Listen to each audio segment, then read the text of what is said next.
Tumepokea kutoka kwa Bwana siku nzuri na ya baraka. Ni wakati mzuri ambao tunamimina mioyo yetu mbele za Bwana siku ya leo tena. Mungu aliyetupenda alituchagua tuwe sehemu ya warithi wa ahadi zake alizozikusudia mwaka 2026. Ninafahamu juu ya upendo wa Mungu juu yako. Amekufanya usiangamie wala kuangamizwa kwa yeyote katika watu wa nyumba yako. Mwandishi wa maombolezo anasema ni kwa sababu ya rehema za Mungu ndiyo maana huwa hatuangamii. Ni mpya kila siku asubuhi, ndiyo maana hatuangamii. Ni Mungu wetu siku zote, mwanzo hadi mwisho wa maisha yetu. Mungu asiyetuacha na Mungu anayetupenda. Hata katikati ya giza na uharibifu, yeye anatulinda na uovu. Ni nani aliye kama huyu Mungu wetu? Anatulinda tunapoomba na anatulinda zaidi hata ya tulivyoomba. Tunaishi katika dunia yenye hila na uharibifu na uovu wa kila namna. Katika hayo yote tumeuona mkono wa Bwana katika maisha yetu. Tumeuona wokovu wa Bwana katika maisha yetu. Umevushwa na Bwana siku ya jana, umevushwa na Bwana usiku wa leo, umevushwa na Bwana mwaka jana, hata uko katika mwaka mpya wa 2026. Ikiwa huyu ni Mungu katika maisha yako, ni Mwokozi katika maisha yako, mwinulie sauti yako asubuhi ya leo. Mwambie Bwana, ninakushukuru kwa ajili ya asubuhi ya leo. Asante kwa ajili ya siku mpya. Mwinulie Mungu sauti yako sasa. Hebu kila moja mwinulie sauti Bwana. Mwambie Bwana, ninakushukuru. Ninakushukuru kwa ajili ya siku mpya. Ninakushukuru kwa ajili ya wakati mpya. Ninakushukuru kwa ajili ya asubuhi mpya. Hii ni siku uliyoifanya ili niifurahie. Ningeliangamia na ningelipotea, lakini umenitunza na kunipa uhai, kama yule mama aliyekuwa pale kisimani ulivyonena naye ukamwambia, laiti ungejua mimi ninayo maji ya uzima, hakika nimeuona uzima wako ukitembea, ukiishi katika mwili wangu, katika miili ya watoto wangu, katika miili ya wapendwa wangu. Umetupa uzima, hata mabaya hayajatupata, tauni haijatupata, ajali hazijatupata, maangamizi hayajatupata, kwa sababu ya mkono wako ulio hodari. Bwana, tunakuadhimisha. Hebu liadhimishe jina la Bwana. Mwambie Bwana, wewe ndiwe Mungu nilindaye. Wewe ni Bwana uniteteaye. Wewe ni Bwana unibarikie. Wewe ni Bwana uniongozaye. Wewe ni Bwana na sina Mungu ambaye yuko kama wewe. Wewe ni mfalme wa wafalme. Wewe ni Mungu wa miungu. Wewe ni mtawala juu ya watawala. Hata mabaya yao hayakunipata, kwa sababu nalikuwa na Mungu wa pekee na wa kweli. Mwinulie Mungu sauti ya asubuhi ya leo. Mshukuru kwa sababu amekulinda. Mshukuru kwa sababu amekutetea.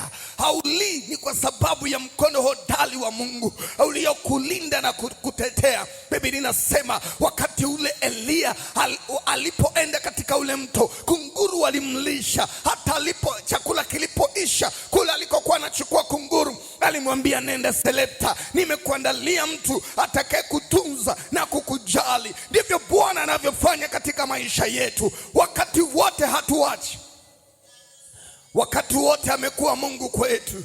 Wakati wote amekuwa baba kwetu. Wakati wote amekuwa mwokozi kwetu. Bwana, tunakuadhimisha mno. Tuna sababu ya kusimama mbele za Bwana asubuhi ya leo, na tuna sababu ya kuja kwenye kiti chako cha enzi, maana wewe ni Mungu tupae, wewe ni Mungu tuinuae, wewe ni Mungu tuteteae. Tunayo sababu ya kuanza na wewe asubuhi ya leo. Tunayo sababu ya kuliita jina lako asubuhi ya leo. Tunaufahamu wingi wa rehema, wingi wa fadhili, wingi wa neema itokayo kwako. Umetulinda kwa kuwa tulikuamini, na tunakuja kukuamini tena kwa ajili ya siku ya leo. Hatujui kitakacho kuwepo leo, lakini twajua wewe ndiwe ujuae. Hatujui yatakayotokea leo, lakini twajua wewe ndiwe ujuae. Ndio maana tumekukimbilia, mwamba wa wokovu wetu. Nuru ya wetu ni wewe, wokovu wetu ni wewe. Hakuna wa kututisha, hakuna wa kutuangusha, hakuna wa kutuharibu. Ikiwa tuko katika uwepo,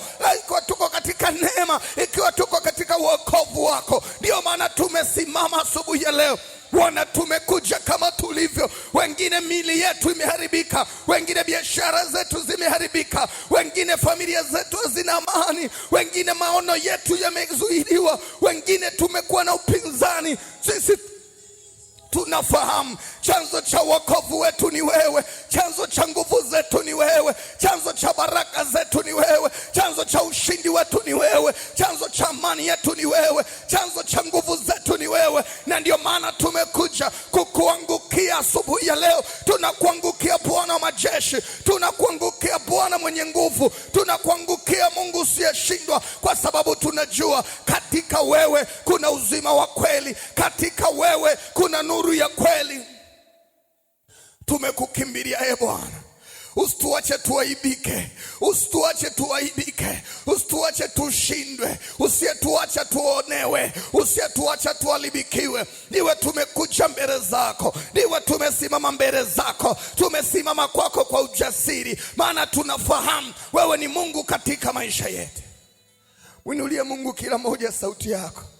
Mwambie Bwana, nimekuja kama nilivyo, nimekuja kama nilivyo, nimekuja kukuamini tena kwa ajili ya siku ya leo, nimekuja kukuamini tena kwa ajili ya watoto wangu, nimekuja kukuamini tena kwa ajili ya wazazi wangu, nimekuja kukuamini tena kwa ajili ya mume wangu, nimekuja kukuamini tena, nimekuja kukuamini tena, maana najua katika wewe kuna wokovu wa kweli, maana ninajua katika wewe kuna wokovu wa kweli.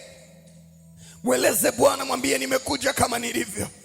Wewe uliye mtakatifu, kwa neno lako umesema nasi tutakuwa watakatifu kama wewe ulivyo mtakatifu. Kama wewe ulivyo mtakatifu, tumekuja kwa watakatifu. Wewe ndiwe Mungu tutengenezaye. Wewe unayesema na Yeremia, wewe ni sawa na mfinyanzi, unaweza kufinyanga kila kilichoharibika na kukipa uhai tena na kukuipa umbo tena. Wengine kazi zetu zimeharibika, wengine kampuni zetu zina changamoto, wengine huduma zetu zinapingwa, wengine tunapitia mambo ya sintofahamu kwenye familia na kwenye ndoa. Bwana, tumekuja mbele zako. Bwana, tumekuja mbele zako, tumekuja kama tulivyo, tumekuja kwa mwamba wa wokovu wetu, tumekuja kwa nuru yetu, tumekuja kwa msaada wetu. Wewe ndiwe chanzo chetu, mwanzo wetu ni wewe, mwisho wetu ni wewe, na ndio maana tumekukimbilia tena. Mwambie Bwana, nimekukimbilia asubuhi ya leo, nimekukimbilia kama nilivyo.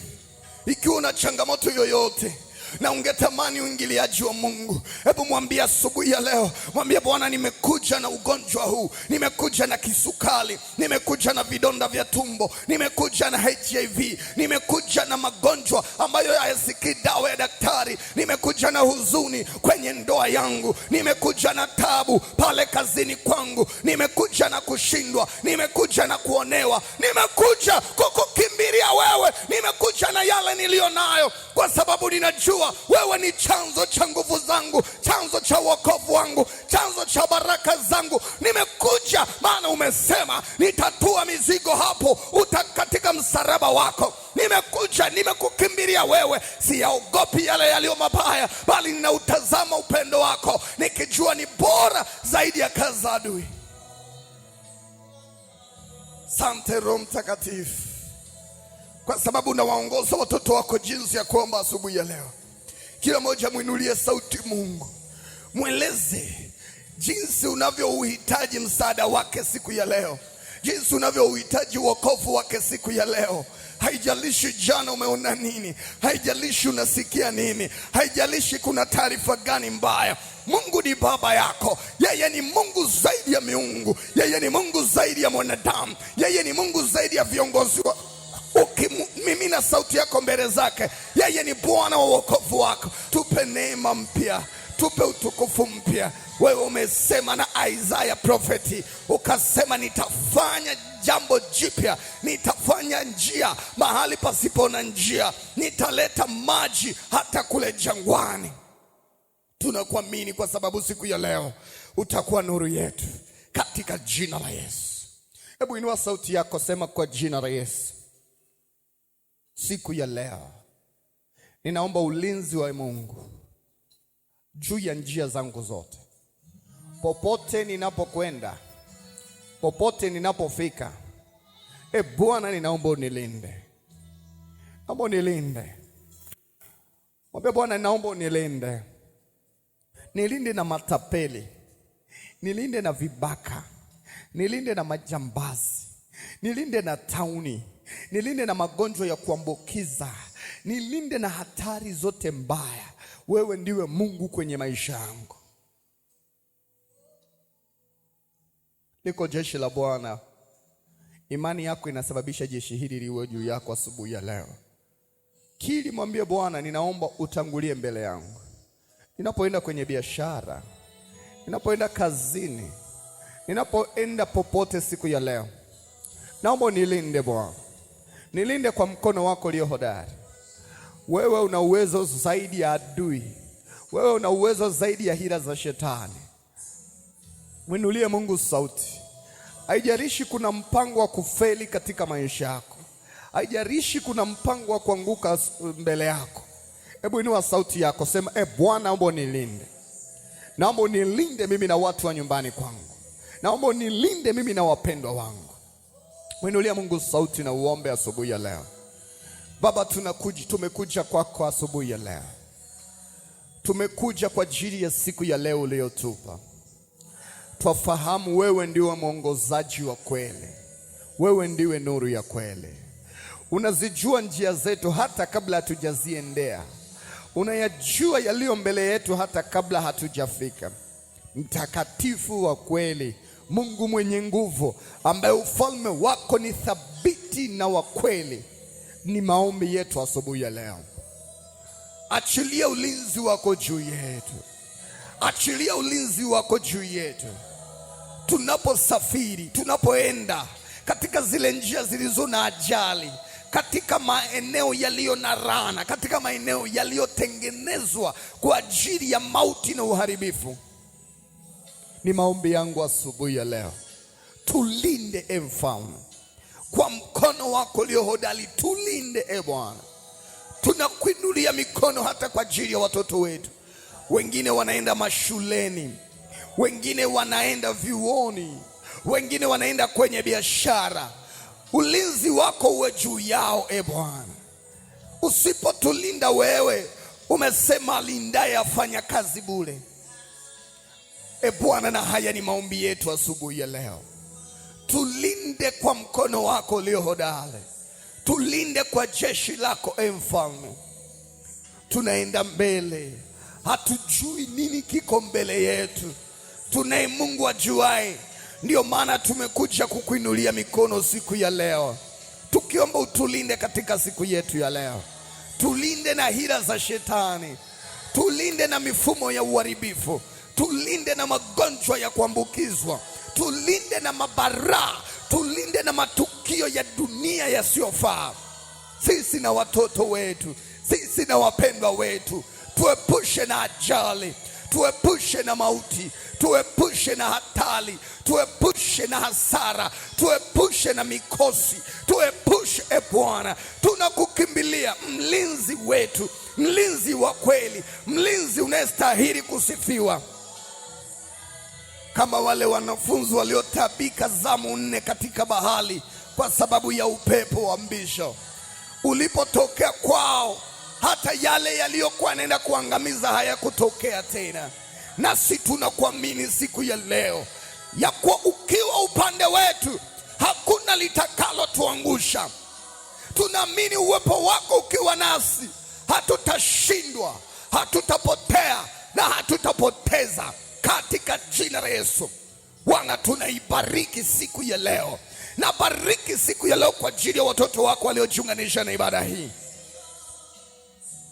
Wakalindwe na nguvu zako, wakalindwe na jeshi lako, waingiapo na watokapo.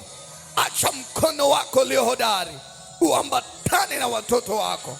Bwana, tunakuinulia mikono tukisema, Bwana, uwe mwokozi katika maisha yetu, katika jina la Yesu wa Nazareti aliye hai. Hebu nisikilize. Biblia inasema katika Kristo Yesu tumefanyika kuwa wana wa Mungu. Na Biblia inasema na ndivyo tulivyo tu wana wa Mungu. Na Biblia inasema Kristo amefunuliwa ili kuzivunja kazi za shetani. Na kama Mkristo upo kwa ajili ya kuziharibu kazi za shetani. Siku zote tangu shetani alipoasi, huwa anajaribu kuonyesha watu waliotokana na Mungu ya kuwa wao sio chochote, kwa sababu hata aliyewaumba sio chochote. Lakini nataka nikupe ufunuo wa kipekee. Paulo anazungumza katika kitabu cha Waefeso, katika ile sura ya kwanza mstari wa 18. Anazungumza juu ya nafasi ambayo mtu aliye katika Kristo anayo. Unaweza ukawa unaogopa waabudu shetani. Unaweza ukawa unaogopa wachawi. Unaweza ukawa unaogopa watu wabaya. Unasema huwezi jenga nyumba nzuri kama hujaiba. Huwezi kununua gari nzuri kama uko hapa. Lakini nataka nikwambie, hilo ni wazo la shetani la kukufanya wewe uendelee kuwa chini. Sikiliza, mpango wa Mungu ni kukufanya wewe uwe mshindi. Na ushindi ulio nao umetokana na Kristo Yesu. Na kufeli uliko nako kumetokana na fikra potofu kutoka kwa shetani. Nataka uelewe kitu cha ajabu. Mungu anamwambia Joshua, wakati wa kulia umeisha. Unahitaji kuendelea kuwapeleka hawa watu ulionao katika nchi ya ahadi. Wakati Mungu anamwambia Joshua, mbele ya Joshua kuna vitu vigumu ambavyo havitamkabili Joshua, kiwango ambacho anaweza kashindwa kufikia yale maono. Lakini Mungu anaamini ile anointing aliyoiweka ndani ya Joshua. Anamwambia Joshua, simama upambane na kila aliyo mbele yako. Simama upambane na kila anayekuzuia. Wakati mmoja Joshua anakutana na maadui, anaogopa. Mungu anamwambia, je, umesahau ndani yako kuna nguvu niliyoiachilia ya kukufanya uwe bora zaidi ya shetani yoyote? Anamwambia, haukumbuki nilikwambia uwe shujaa? Kuwa na uhodari, mwana wa Mungu. Tambua nafasi ya Mungu kufanya kazi katika maisha yako. Tambua uwezo wa Mungu ndani yako. Baada ya Joshua kuambiwa na Mungu ya kwamba mimi ni ndani yako, chochote utakachokifanya kumpinga shetani ni mimi ninayepinga. Hata anapokutana malaika amebeba upanga, anamuuliza, malaika, uko upande wetu au uko upande wa adui? Joshua alikuwa hatishiwi tena na kile kinachoonekana mbele yake, bali alikuwa na uone wokovu wa Bwana wakati wote. Sijui unaona nini sasa? Sijui unaona nini sasa? Ni ugonjwa ulionao, ni asili ulionayo, ni bosi wako, ni wafanyakazi wako. Nini unakiona ni mwiba? Mungu anazungumza asubuhi ya leo, kabili huo mlima wako, kabili huyo adui yako, kabili. Sikiliza, watu wengi wanapoomba, baada ya kuomba wanatulia tu. Sikiliza, baada ya kuziharibu kazi za shetani, nenda kwenye nafasi yako. Usimalize kuomba hapa, umeomba kumiliki na kutawala, alafu unafika kazini unaanza kuogopa. Nenda ukijua kile ulichosimamia Mungu amedhihirisha kabisa. Yule uliyemshinda. Sikiliza, kila kitu kinaanzia katika ulimwengu wa roho. Ukiweza kushinda asubuhi ya leo kwenye maombi, hata unapoenda kazini kwako, unapoenda kwenye kampuni yako, unapoenda kwenye hicho kikao, unapokutana na mtu yeyote, hautashinda kwa sababu sasa umeshinda. Joshua anaambiwa, tayari wewe ulishashinda katika ulimwengu wa roho. Acha uoga, acha hofu. Sikiliza, asubuhi ya leo natamani mtu mmoja amshinde shetani wake katika jina la Yesu wa Nazareti.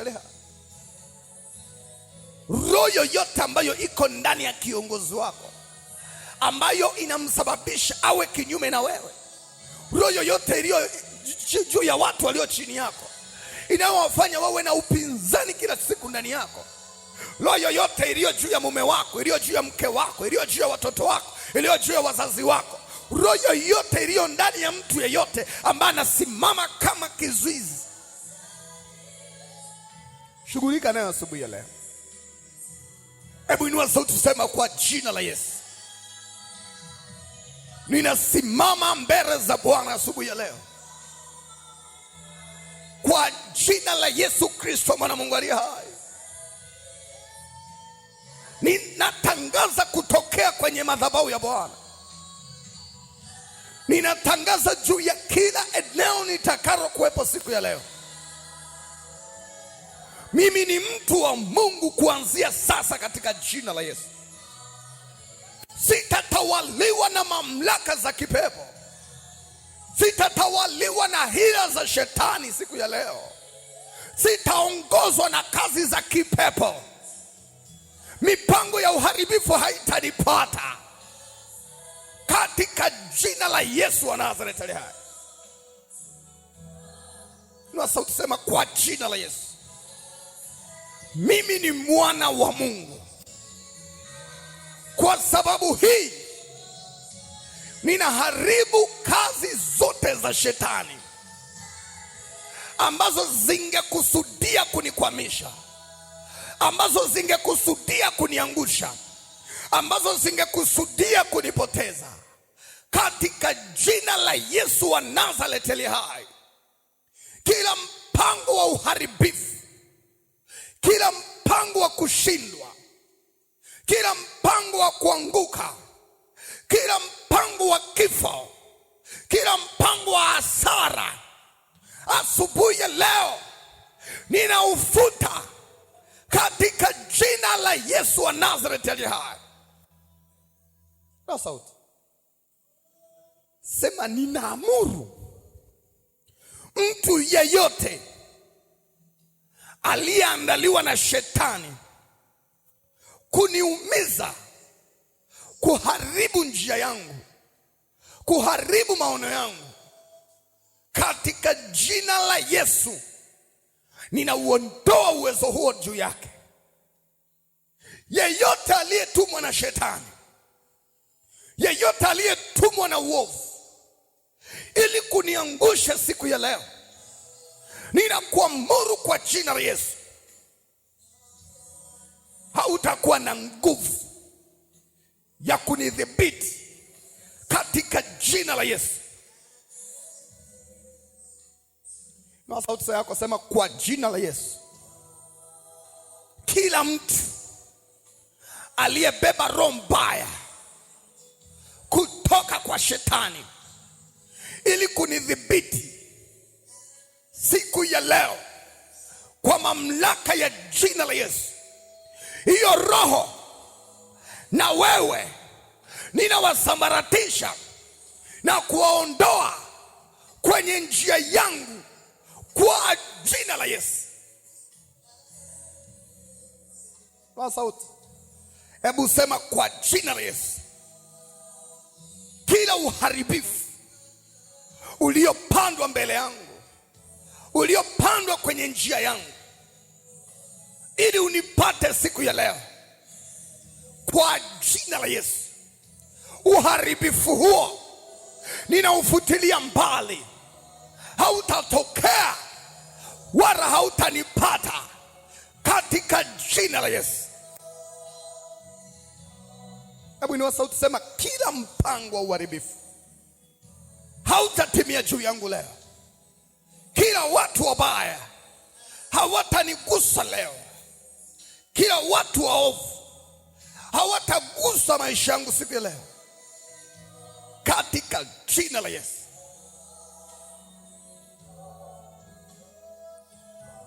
Inua sauti yako,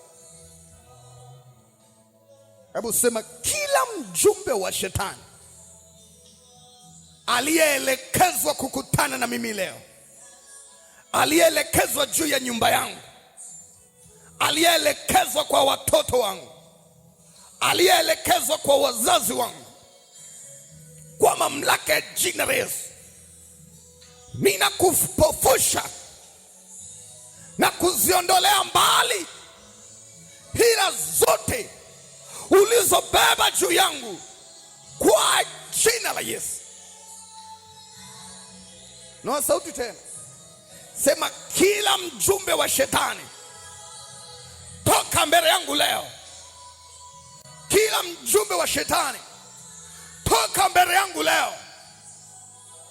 Wewe mchawi, wewe mganga, wewe mtu muovu, wewe mwizi, wewe taperi, wewe mdanganyifu, ninakufukuza toka kwenye njia yangu.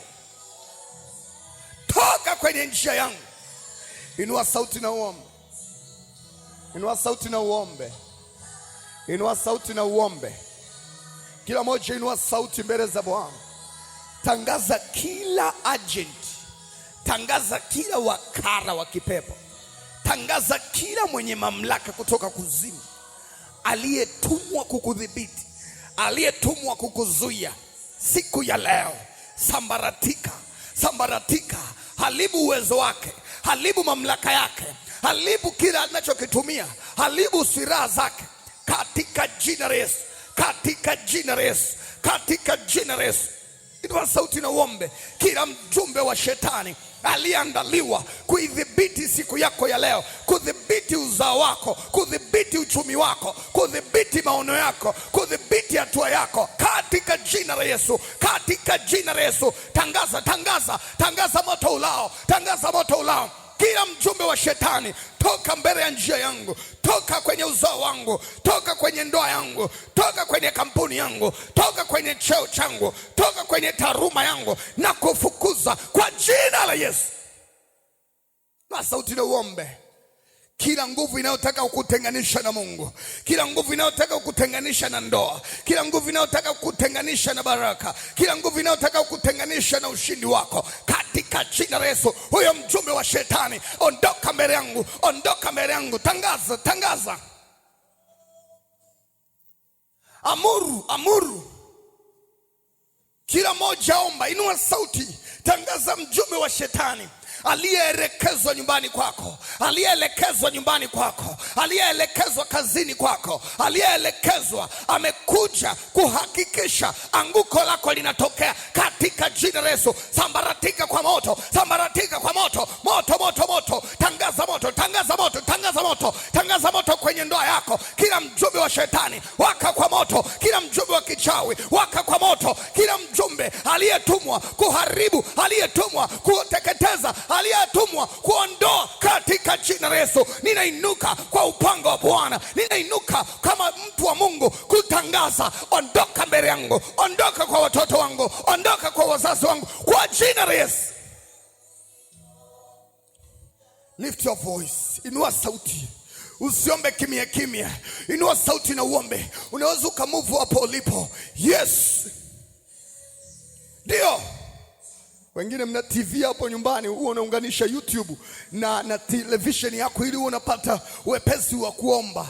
Najua sasa hivi teknolojia imepanda juu. Tumia YouTube yako ku login, kuingia kwenye ibada hii. Rama sheketeremando riko sayata la mana. I declare, I decrease. Yes, yes, yes, yes. Ninakiri na kutangaza, ninakiri na kutangaza. Kila mjumbe wa shetani aliyetumwa mbele yangu, aliyetumwa kwa watoto wangu, aliyetumwa kwenye biashara, aliyetumwa kwenye huduma, rekosa kataramana, kila mjumbe wa kipepo, kila mjumbe wa kipepo, ondoka mbele yangu, ondoka kwenye nyumba yangu, ondoka kwa wazazi wangu, ondoka kwa watoto wangu. Huwezi kuua, huwezi kukamata, huwezi kuzuia, huwezi kuondoa, huwezi kuharibu, kwa jina la Yesu. Pray. Pray, pray, pray, pray. Pray. Pray. Ujumbe uliotumwa na shetani juu yako, huyo wakara wa kipepo aliyehakikisha anaharibu ndoa yako, anaharibu watoto wako, anaharibu kazi yako, anaharibu fedha yako, anaharibu imani yako, anaharibu watu wazuri mbele yako. Rakasheketeremando. Declare in Jesus name, in Jesus name. Yesu yuko hapa, tangaza kwa jina lake. Kila mjumbe wa shetani, wewe mtu mbaya, umetumwa kuiba, umetumwa kuharibu, umetumwa kuondoa, umetumwa kuua, nami nakuagiza kama Bwana Mungu ashivyo, ondoka kwenye njia yangu. Ninakuamuru, haya sio makao yako, hili sio eneo lako. Ninakuamuru, hii ni mamlaka nyingine ya jina la Yesu Kristo. Ondoka. Pray. Pray, pray, pray. Pray. Pray. Kila adui wa uzao wako, adui wa maono yako, adui wa hatima yako, tangaza, ninakufukuza katika njia yangu. Ulinishinda jana, leo nakushinda. Uliniingilia jana, leo nakuondoa. Yes. Huwezi kuwa wewe mjumbe wa shetani, huwezi kuwa, huwezi kuiba, huwezi kuchukua mali yangu, huwezi chukua cheo changu, huwezi chukua mume wangu, huwezi chukua watoto wangu. Yeah. Come on, pray. Usitulie hapo nyumbani kwako. Inua sauti na omba kwa nguvu. Tangaza kila agent wa shetani, kila wakara wametumwa vibaka waondoe mali zako ili urudishwe nyuma. Wametumwa watu wa kukunena mabaya ili uonekane haufai. Wametumwa watu ambao watasababisha uchanganyikiwe. Wameleta habari mbaya. Yesu mjumbe wa shetani, ondoka. Tangaza, ondoka. Ninakufukuza kwa jina la Yesu. Wa ujumbe niliopewa kwenye ndoto ya kwamba nitaangamia, ya kwamba nitapotea, ya kwamba nitapoteza, ujumbe huo ninaufutilia mbali kwa jina la Yesu. Mabaya hayo hayatanipata, wala watu wa nyumbani kwangu hayatawapata, in Jesus name.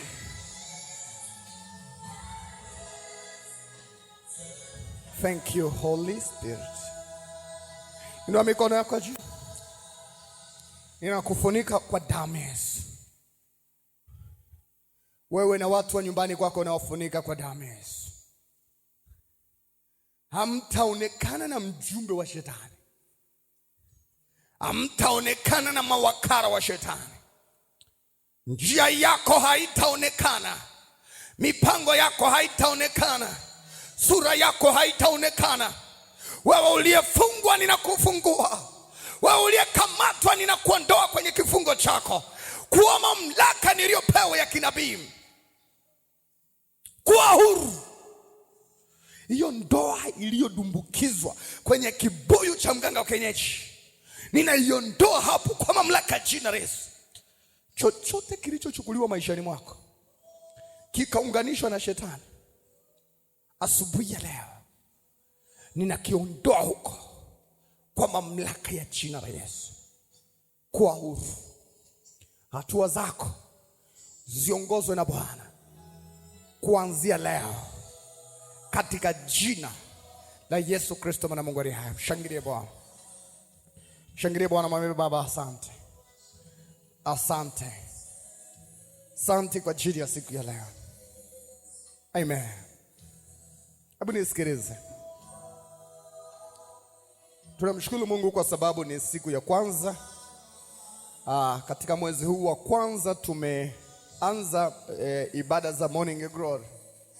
Najua hatukuwa hewani kwenye programu hizo za Morning Glory kwa muda. Ni kwa sababu tulikuwa tunaweka sawa baadhi ya mambo katika eneo letu hili ambalo tunaliona sasa tunakofanya ibada. Tunamshukuru Mungu kwa kila mmoja ambayo ulishiriki, unashiriki na utashiriki kuhakikisha mahali hapa panakuwa bora kwa ajili ya kumfanyia Mungu ibada. Huwezi kutarajia kukutana na Mungu mahali ambapo hujamjengea madhabahu. Tangu mwanzo watu walikuwa wanajenga madhabahu ya kukutana na Mungu. Hakuna mtu atajenga madhabahu ya wewe kukutana na Mungu. Wewe mwenyewe ndio utakayejenga kukutana na Mungu. Na wale wanaoshiriki kumtumikia Mungu, kuhakikisha kazi ya Mungu inasimama, ndio wanaoweza kuvuna kile Mungu anachokikusudia kwenye madhabahu. kila madhabahu ina neema yake na ina kile ambacho Mungu amekikusudia kuwafikia wanadamu. Sio kila kitu utakipata kwenye madhabahu yoyote. Ni ile madhabahu uliyoijenga. Mungu anamwambia Yakobo, je, unajua wakati uko Betheli ulijenga madhabahu yangu? Njoo tukutane, njoo tuzungumze. Mungu anapotaka kuzungumza na wewe, anatokea kwenye madhabahu uliyoijenga mwenyewe, sio uliojengewa, sio uliokuta. Waongela wewe ambaye umeshiriki kwa vyovyote vile. Wengine wamerudia na kurudia kuhakikisha tunakuwa na kitu kizuri. Na tunamwamini Mungu tutakuwa na vitu vyote ambavyo vinafaa kuanza kufanyia ibada hata za Jumapili mahali hapa. Ninamwamini Mungu kabisa. Na utakuwa na nafasi ya kipekee sana ya kuona wokovu wa Bwana. Utaiona nuru ya Bwana ya kipekee mwaka 2026. Kwa sababu kuna mahali mnakutana. Kuna mahali anafanya kazi na maisha yako. Na ninao ujumbe kila siku kwa ajili yako. Mungu wakati ananifundisha juu ya kuanza programu hii ya Morning Glory, alikuwa ananionyesha juu ya watu wanavyosikia na kuona maono ya kipepo na ambavyo anafanya kazi sana kwenye maisha yao. Na akawa ananiambia wengine wanajitahidi kuomba, lakini wanahitaji nabii atakayetabiri mema juu yao. So hatufanyi kwa bahati mbaya. Inaweza ikawa inatugharimu sana ambavyo yamkini hata wewe huwezi lipia. Lakini tunahakikisha Mungu anazungumza na wewe siku ya leo. Anasema, mimi ninalituma neno langu kwako lipate kukuokoa na maangamizi ulio nayo. Anaendelea nazungumza, anasema imani huja kwa kusikia neno la Kristo. Kumbe imani inakuwa inaongezeka kwa sababu ya kusikia zaidi na zaidi neno la Kristo. So kila unapolisikia neno la Mungu, uwe na uhakika imani yako inaongezeka. Kwa kila mlima unakuwa hauna nguvu juu yako, kwa sababu kila siku Mungu analo neno kwa ajili yako. Sema amen. Asubuhi ya leo, siku ya kwanza kabisa ya mwaka huu kuzungumza nawe juu ya Morning Glory, nataka nizungumze na wewe juu ya jinsi ya kuongozwa na Mungu. Divine direction. Mwongozo wa kimungu. Najua matokeo ya maisha yetu ni vile tulivyofanya maamuzi. Yaani matokeo unayoyaona leo ni maamuzi uliyoyafanya wakati fulani.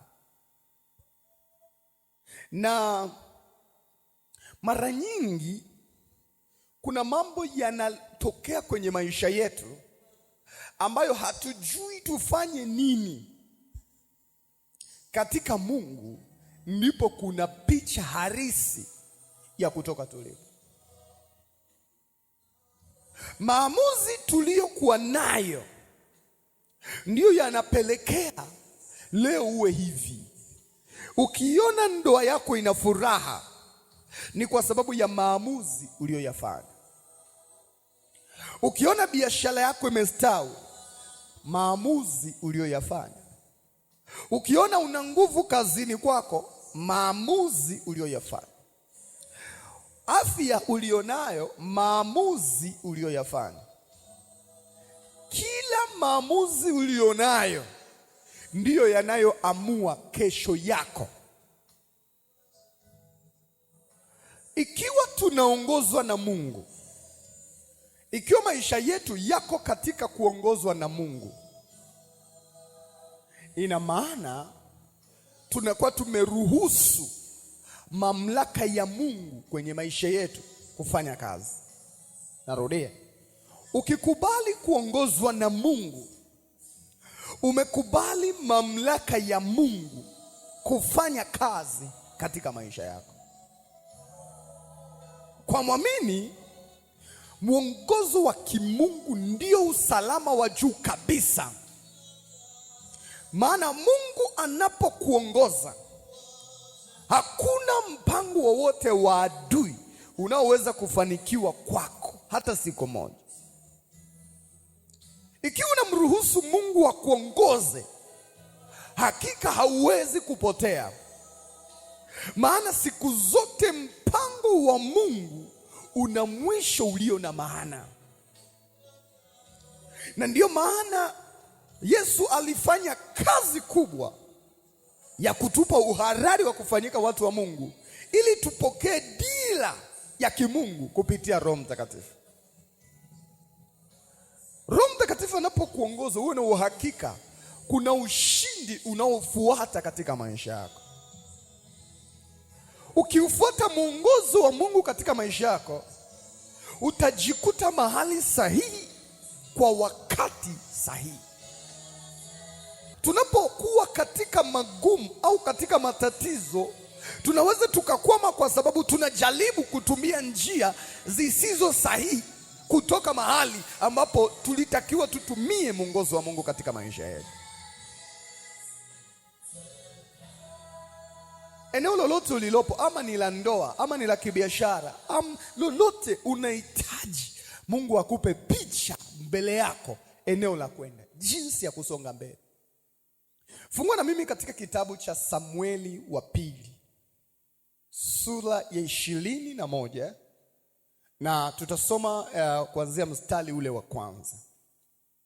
Ni habari zinazohusu kipindi cha utawala wa Daudi mfalme, na kitabu hiki kimeandikwa na Samueli. Samueli alikuwa anazungumzia juu ya namna Mungu alivyokuwa anafanya kazi na mfalme Sauli na mfalme Daudi. Kulikuwa na njaa siku za Daudi, muda wa miaka 3, mwaka kwa mwaka. Naye Daudi akautafuta uso wa Bwana. Bwana Yesu asifiwe. Sikiliza, Daudi anamwendea Mungu, anamuuliza, anamwambia hivi, nawezaje kutoka katika njaa mimi na taifa langu? Biblia inasema Bwana akasema, ni kwa ajili ya Sauli na kwa nyumba yake yenye damu, kwa kuwa aliwaua hao wa Gibeoni. Sikiliza, mfalme wa sasa ni Daudi, sio Sauli. Lakini kuna shida inaingia kwenye taifa ya njaa. Bwana Yesu asifiwe. Nataka uelewe vizuri. Sauli alishamaliza muda wake, anaingia na ametumika miaka 40, hakuna njaa hiyo. Anapoingia Daudi kwenye ufalme, baada ya muda inaanza njaa. Mwaka wa kwanza taifa lina njaa, mwaka wa pili taifa lina njaa, mwaka wa 3 taifa lina njaa. Daudi ameomba, Daudi amefunga, Daudi amefanya kile alichokifanya, njaa haikomi. Mimi nasema Daudi anaenda kutafuta uso wa Bwana. Sijui kama unanielewa. Yaani Daudi anaenda kutafuta kuona kama Mungu anavyoona. Sijui kama kuna mtu unanielewa. Daudi anapotaka kuona kama Mungu anavyoona, Daudi anaanza kuonyeshwa na Mungu. Anaambiwa ni kwa sababu ya Sauli na kwa nyumba yake yenye damu, kwa kuwa aliwaua hao wa Gibeoni. Anashtuka, anasema, mimi nilihusikaje? Mimi nilifanya nini? Hao wa Gibeoni wameuawa na Sauli, kwa nini adhabu ije kipindi changu? Unaweza ukajiuliza. Yaani unashangaa, ndoa yako ina changamoto, biashara yako haiendi, kila kitu unachokifanya kisogei mbele, umeomba, umefanya hivi, unaona haiendi.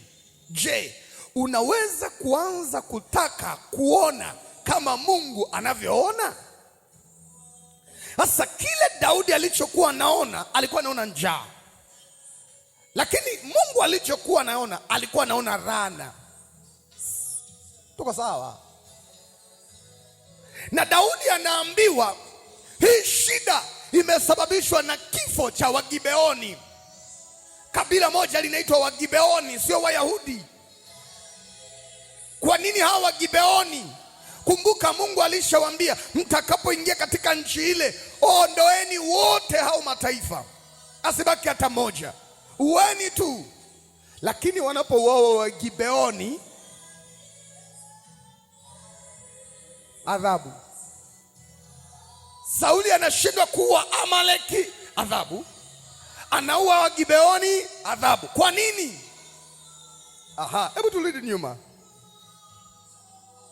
Wakati Joshua yuko safarini kuelekea katika nchi ya ahadi, Kanaani, mataifa mengi au makabila mengi yalikuwa yanasikia taarifa za kuja kwa idadi kubwa ya watu wanaitwa wana wa Israeli, na wanakuja kwenye nchi fulani inaitwa Kanaani.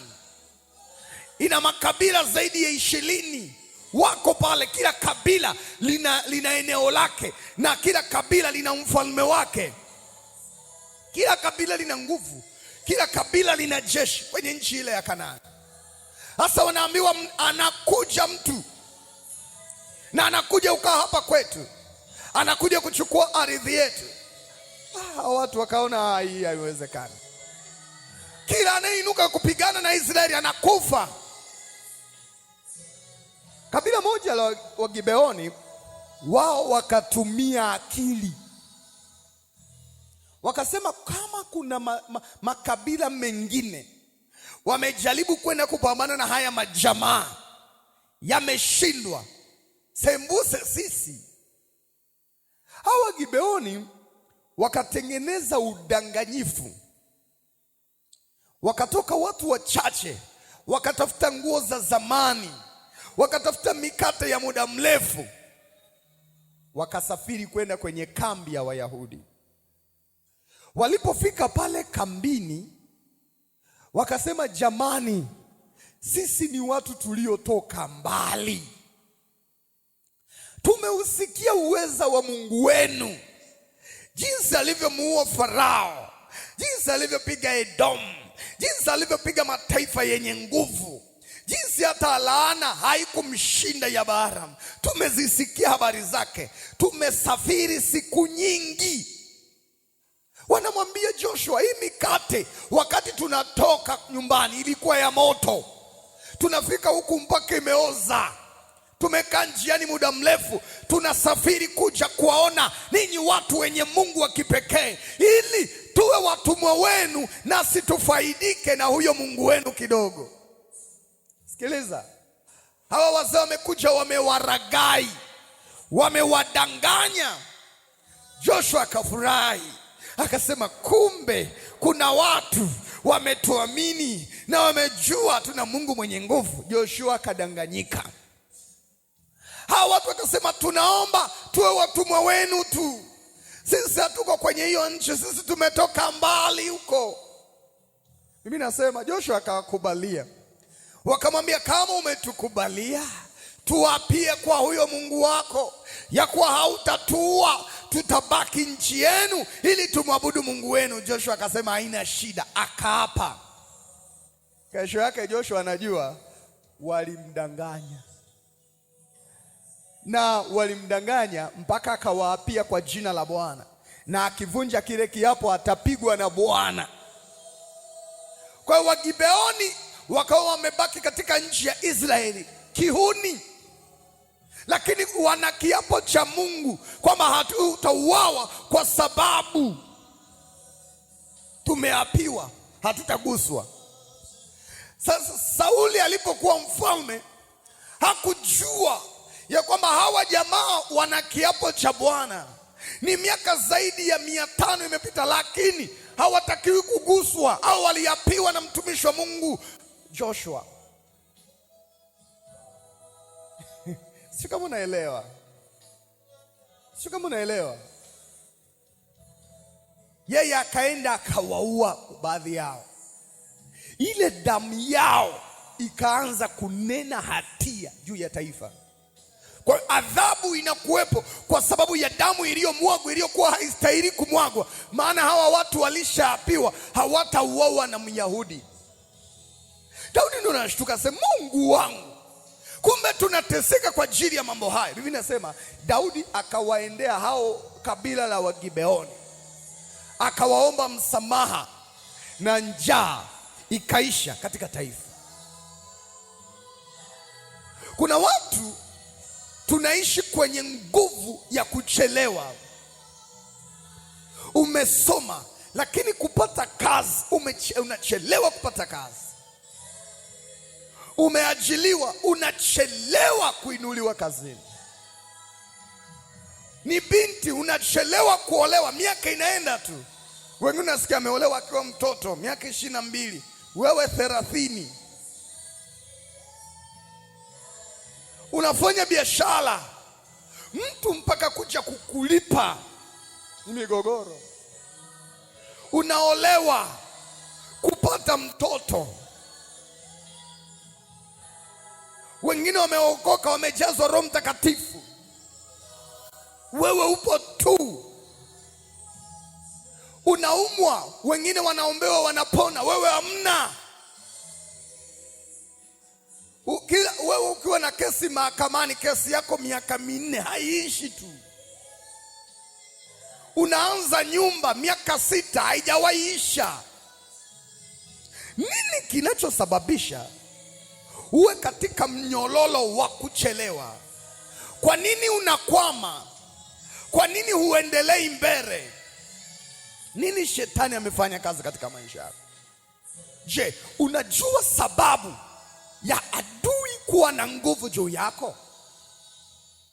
Unajua sababu ya nguvu za giza kukamatilia maisha yako?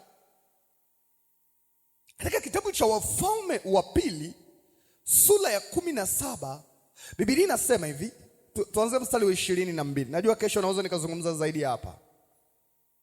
Nao wana wa Israeli wakaendelea katika dhambi za Yeroboamu alizozifanya,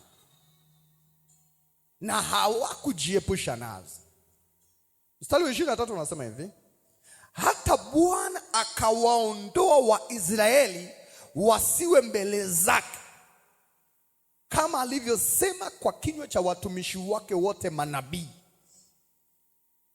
Basi Waisraeli wakachukuliwa mateka kutoka katika nchi yao wenyewe, waende nchi ya Ashuru hata leo. Sikiliza, Mungu amewaweka eneo katika nchi ile, na kuna eneo linaitwa Samaria. Katika hili eneo la Samaria, Biblia inasema ni mahali patakatifu kwa Bwana. Lakini watu hawa wamefanya uovu, eneo ambalo Mungu wako mbele za Mungu. Sijui kama unanielewa. Yaani Samaria Mungu alikuwa ameiweka ndo mbele yake. Yaani ni kama mtu anafanya mzaa mbele ya mchungaji. Mtu anatukana, yaani unaonekana alafu unafanya vitu vya kipuuzi. Una ujasiri wa kuharibu mbele za wakuu wako. Sasa Biblia inasema walipofanya hivi, Mungu akaamua waondoe mbele zake ili asiwaone. Wakapelekwa utumwani kule Ashuru. Na Biblia inaendelea inasema mstari wa 24, naye mfalme wa Ashuru akaleta watu kutoka Babeli na Kutha na Ava. Anasema akawaweka katika miji ya Samaria badala ya wana wa Israeli. Wakaumiliki Samaria, wakakaa katika miji yake. Sikiliza, yaani wana wa Israeli wametenda dhambi, Mungu amewaondoa, wameenda utumwani. Yule mfalme aliyewafanya kuwa watumwa, yule mfalme wa Ashuru, kaleta watu wake, kawauzia mji wa Samaria. Jamani, heka 2 hapa, 200,000 leta. Kwa hiyo mji wa Samaria ukawa chini ya umiliki wa watu wengine na sio watu wa Mungu. Biblia inasema hivi, mstari wa 25, basi ikawa wakati ule walipoanza kukaa huko, hawakumcha Bwana. Kwa hiyo Bwana akapeleka simba kati yao, nao wakauawa baadhi yao. Sikiliza, hawa wageni waliokuja kutoka Babeli, kutoka Kudha, kutoka Ava na maeneo mengine, hawakumcha Bwana. Neno kumcha Bwana, hawakuzingatia, hawakujua Mungu wa ile nchi anataka wawe watu wa namna gani. Biblia inasema katika mstari wa 26, kwa hiyo, yani wale viongozi wa Israeli waliokuwa wanajua siri hiyo, anasema kwa hiyo wakamwambia mfalme wa Ashuru, wakasema, wale mataifa uliowahamishia na kuwaweka katika miji ya Samaria hawajui kawaida ya Mungu wa nchi. Kwa hiyo amepeleka simba kati yao, na tazama wanauawa, kwa sababu hawaijui kawaida ya Mungu wa ile Samaria. Sikiliza, yani watu wanaishi mjini wanashangaa simba, watu wanauawa na simba wanatokea, hawajui, wanasema labda kuna mapoli mengi, wanajaribu kuweka mitego ya simba, watu wanakufa tu. Wale wazee waliokuwa wanaelewa kasema, wale watu uliowapeleka kwenye ile nchi tuliotolewa sisi, yani wao ndo kabisa, yani sisi tulikuwa wote na dhambi, yani sasa wale hata hawajui, wanakufa. Biblia inasema mfalme wa Ashuru akatoa amri akasema, mpelekeni mmojawapo wa makuhani mliowachukua kutoka huko, aende huko akawafundishe kawaida ya Mungu wa nchi. Kuna changamoto nyingi ambazo tunakutana nazo kwenye maisha yetu ambazo hatujui kwa nini zinatokea. Kuna vita tunakutana nao kwenye familia zetu, hatujui kwa nini inatokea. Kuna kushindwa tunakuona kwenye maisha yetu, hatujui kwa nini kunatokea. Sasa mwaka huu 2026 usiishi kama mwaka jana. Tamani kujifunza namna ya kuongozwa na Bwana, namna ya kuongozwa na Mungu. Siku ya kesho nitafundisha njia zinazoruhusu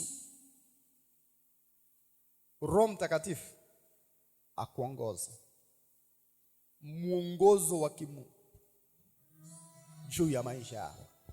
Kesho asubuhi ungana na mimi. Natamani watu watoke kwenye matatizo yao kabisa, ambayo umekuwa ukimwamini Mungu unaona kama Mungu amenyamaza. Mungu anataka utafute uso wake. Nimekwambia Daudi akautafuta uso wa Bwana. Nini alifanya? Daudi alitaka kuona kama Mungu anavyoona. Unaelewa eh? Yaani matokeo ya matatizo yetu ni kwa sababu hatujui kilichoyaingiza haya matatizo kwenye maisha yetu. Kwa wale ambao tumeitwa kwenye huduma za kichungaji na huduma kadha wa kadha, huwa hakuna mtu huwa na ni watu wachache wanaopenda sana kuwa wachungaji. Labda kama huna wito, una njaa tu, unafikiri ukija huku utapata za bure, utapata mafungu ya 10. Sikiliza, huwa tunakataaga na tunaanza kujikuta tunapitia kwenye misukosuko. Na unafika hatuna muuliza Mungu, vipi? Kwani dhambi? Mungu anakuambia no. Uko kwenye position feki, inakuhitaji mahali fulani. Ukisha kaa kwenye position, yale yanakoma. Kuna wakati tunapitia wakati mgumu. Nehemia anazungumza kitu cha ajabu. Anasema, unaona hali hii tulionayo, mashtumu tulionayo, kudharauliwa, kutengwa, kuonewa, kuwa watumwa, ni kwa sababu ukuta wa Yerusalemu umebomolewa na marango yake yamechoma moto. Twende tukajenga ule ukuta na kusimamisha malango, ndipo hii aibu itakapokoma. Watu wanashangaa, wanasema kuna uhusiano gani wa ukuta na maisha yetu? Sikiliza, hiki ndicho ambacho Roho Mtakatifu anakufunulia, ya kwamba lazima uwe na mfumo divine direction. Yaani wewe unaweza kusikia Mungu anapokuongoza. Sasa kesho nitazungumza mambo kama 7 ambayo yanakupa picha mbele yako. Ninakuombea asubuhi ya leo. Inua mikono yako juu. Unapoianza asubuhi ya leo, kila neno baya la uharibifu lililonenwa juu yako ninalifuta asubuhi ya leo. Neno la Mungu pekee ndilo litakalosimama juu yako. Umebarikiwa. Kila mpango wa uchawi na uganga dhidi yako ninauangamiza. Mabaya hayatakupata wewe wala wapendwa wako siku ya leo, katika jina la Yesu wa Nazareti aliye hai. Kila roho ya mfarakano iliyokuwa imeelekezwa kwenye familia yako, naagiza mahali pake pameondolewa. Amani ya Kristo ndiyo inayomea kwenye nyumba yako kwa jina la Kristo Yesu. Kila mtego uliowekwa mbele yako na mwanadamu mwovu, mtego huo na uweka wazi. Hautakunasa wewe wala watu wa nyumbani kwako kwa jina la Yesu Kristo mwana wa Mungu aliye hai. Siku ya leo, kila mpango wa adui zako wa kukuiba, kuua, kuharibu, ninaugeuza. Mpango huo hautatimia kwa jina la Yesu wa Nazareti aliye hai. Kila mtu mbaya aliyekuwa amepandwa na shetani maishani mwako kwa siri, na mfukuza na ninafichua hila zake kwenye maisha yako katika jina la Yesu wa Nazareti aliye hai. Kila roho ya utasa iliyo ndani yako, kutozaa watoto, kutozaa unapofanya biashara, kutozaa kwenye miradi yako, na kutangazia imeng'olewa juu yako. Utaanza kuzaa matunda kuanzia sasa. Kila mlango wa kibali ambao shetani alikuwa ameufunga maishani mwako, efata, nasema ufunguke asubuhi ya leo katika jina la Yesu wa Nazareti aliye hai. Kila roho ya woga, kila roho ya vitisho, ninaiondoa juu yako. Kabili siku yako ya leo kwa ushindi wa kipekee. Shika sadaka yako. Anza na Bwana kwa kumtolea sadaka. Usianze siku yako bila kupanda mbegu njema mbele za Bwana. Sadaka hizi zinatolewa mbele zako, Mfalme, wewe uliye Mungu wa watoto wako hawa.